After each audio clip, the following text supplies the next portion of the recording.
Welcome back to the deep dive. You sent us a really interesting set of sources this week, focused on something pretty unusual. Yeah, team managing to actually lose ground in the standings during their bye week. I mean, how does that even happen? But, well, the AFC West results made it happen. So, okay, let's unpack this. Our mission today really is three things. First, get the immediate facts on personnel, who's in, who's out after the break. And there's some big questions there. Second, we got to look at the impact of those division rivals winning.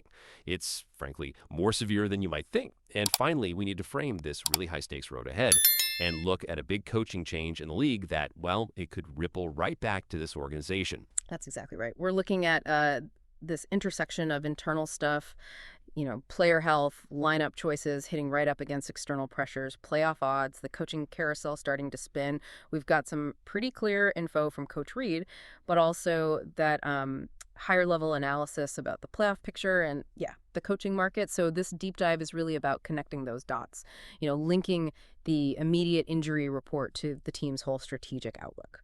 Okay, let's jump into personnel then. The immediate stuff. Who's back, who's maybe not. Looks like one bit of definite good news, but then, two pretty big question marks lingering. Right. Let's start with the good news. Jawaan Taylor. The source material suggests the right tackle, his ankle, it's structurally fine. Reid said he felt okay after coming back from that Buffalo trip. That's, a stability factor they really need right now. Oh, it's a huge relief. I mean, look, Taylor's taken a lot of heat for penalties this year. We know that. Yeah. But the sources are clear. He's the guy they want starting. Wanya Morris, they're saying solid depth, okay, but nowhere close to being the starter. So having Taylor back, it just solidifies that right side, especially before this really tough stretch of games. Oh, okay. Now for the first concern, Isaiah Pacheco, the running back. His MCL injury, well, the word is his knee might take some more time. Yeah. So he's still questionable. And the interesting thing here is the strategic side, right? You look at the schedule ahead, one of the toughest in the league. The run game is going to be critical for controlling the clock. And if Pacheco's limited or out, you lose that physical downhill element he brings. Yeah, and losing that dimension, it just makes the whole offensive game plan trickier, doesn't it? I mean, against defenses like Denver's, who are, top 5 against the run, who steps up? It puts more stress on the O-line inside, forces them to rely more on maybe the vertical passing game. It just changes the whole feel of the offense. Absolutely. Which brings us nicely to maybe the most interesting personnel question right now. Josh Simmons. He's confirmed back from his personal leave, which is great news, obviously.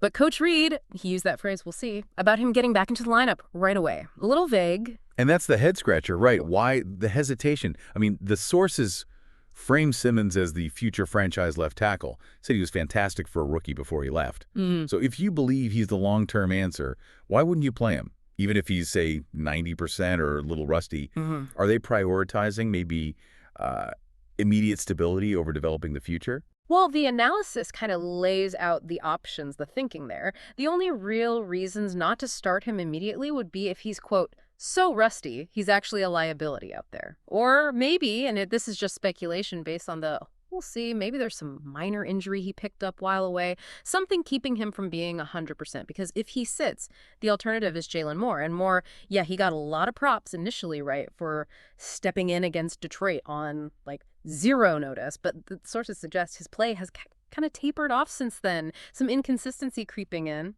So, it's a real internal debate. You can see it. Risk some growing pains with Simmons, who you see as the future, or stick with Moore, who you know, but who's been a bit up and down lately. That's the tension right there on the O-line. Okay, so you've got those internal questions swirling, and then the external situation just piles on the pressure. Let's hit Section 2, the Week 10 fallout.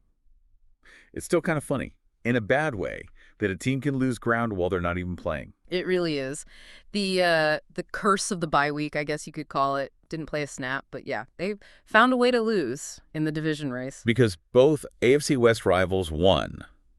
The Broncos beat the Raiders, Chargers got the win over the Steelers, so suddenly KC's sitting third in the division. They're 3 games behind Denver, who are 8-2 now, and 2 games behind the Chargers. And crucially, the Chargers also have that head-to-head tiebreaker from beating them earlier this season. That's big. And this is where the odds, the numbers just get really stark. The division odds mentioned in the sources totally flipped. Denver's now close to a 50% chance to win the AFC West. The Chargers are near 30%. And this team, down to just over a 1 in 4 chance. That's not what we're used to seeing for them historically. Oh, okay. So that's the bad news from the bye week. Was there anything positive at all? Any silver lining externally? Yeah, thankfully, a little bit of relief in the wild card picture. 2 key teams they're fighting with for those spots actually lost. That helped. The Jaguars, they lost to the Texans, so Jacksonville's still only 1 game ahead. And maybe more importantly, the Bills lost pretty badly to the Dolphins, 30-13. So both the Jags and the Bills are sitting at 6-3. This team's at 5-4. Still right there. Okay. So the division path looks pretty narrow now, maybe even a long shot statistically. But the wild card, that race is still very much alive, still tight, assuming, of course, they can navigate this stretch coming up. Yeah, let's talk about that stretch, Section 3. This next 5-game run, we're calling it the must-win gauntlet. It feels like it really will decide the season, right? Postseason hopes hang in the balance here. Oh, absolutely. It's the most critical 5 weeks they'll face all year. Let's just lay it out. It kicks off week 11 at Denver. That game feels like everything right now, a total must-win. Then they get the Colts at home, and the source calls Indy a really good team. You know, Anthony Richardson or maybe Minshew now, running that Shane Steichen offense. Jonathan Taylor's back.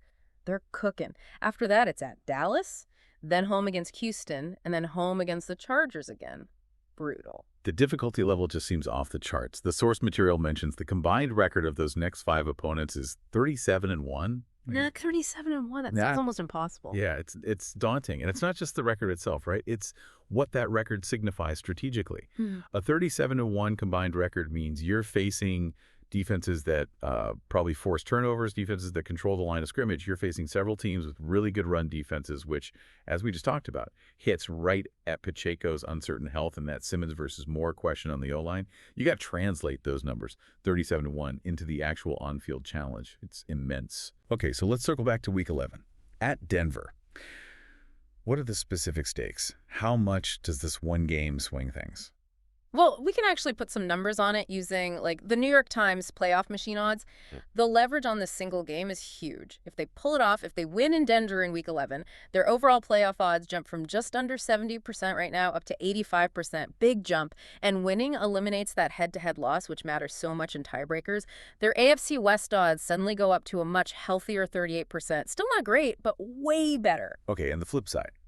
If they go into Denver and lose this must-win game. Yeah, if they lose, well, the playoff odds take a hit, down to 61%. Still decent odds to make the playoffs overall, but the AFC West odds, they absolutely plummet, down to just 7%. Basically, if they lose this game in Denver, you can, as the source says, basically kiss goodbye any realistic shot at winning the division. Mathematically possible, sure. Realistic, no.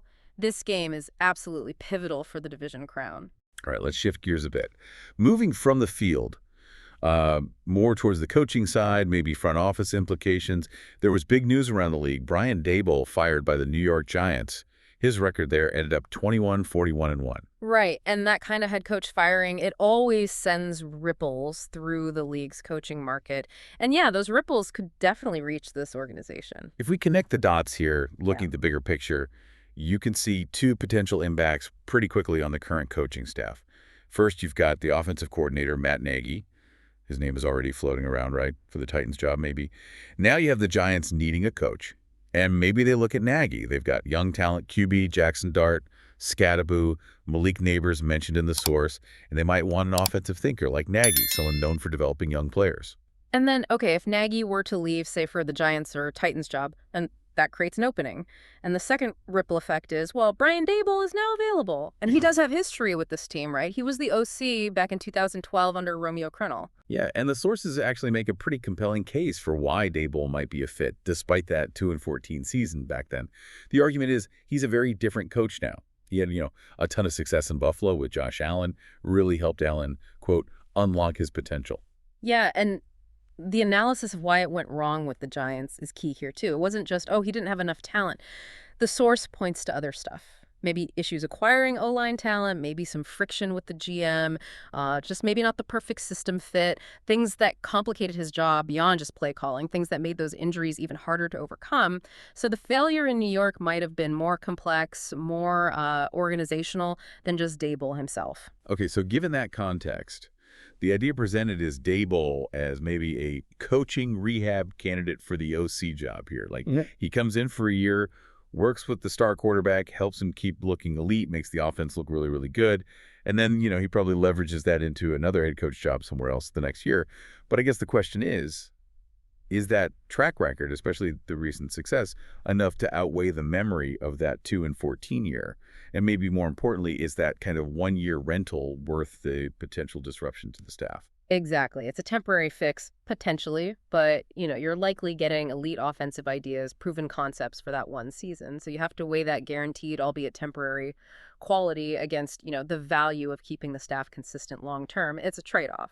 Okay, so let's try and tie this all together. What are the key things you really need to take away from this deep dive today? We had the personnel stuff, definite relief about Jawaan Taylor, but real strategic pressure around Pacheco's knee, and that whole Simmons versus Moore debate at left tackle. Huge decision there. We know the AFC West is, well, it's a long shot now after the bye week disaster with the wild card race. Still very much in play, thanks to some helpful losses elsewhere.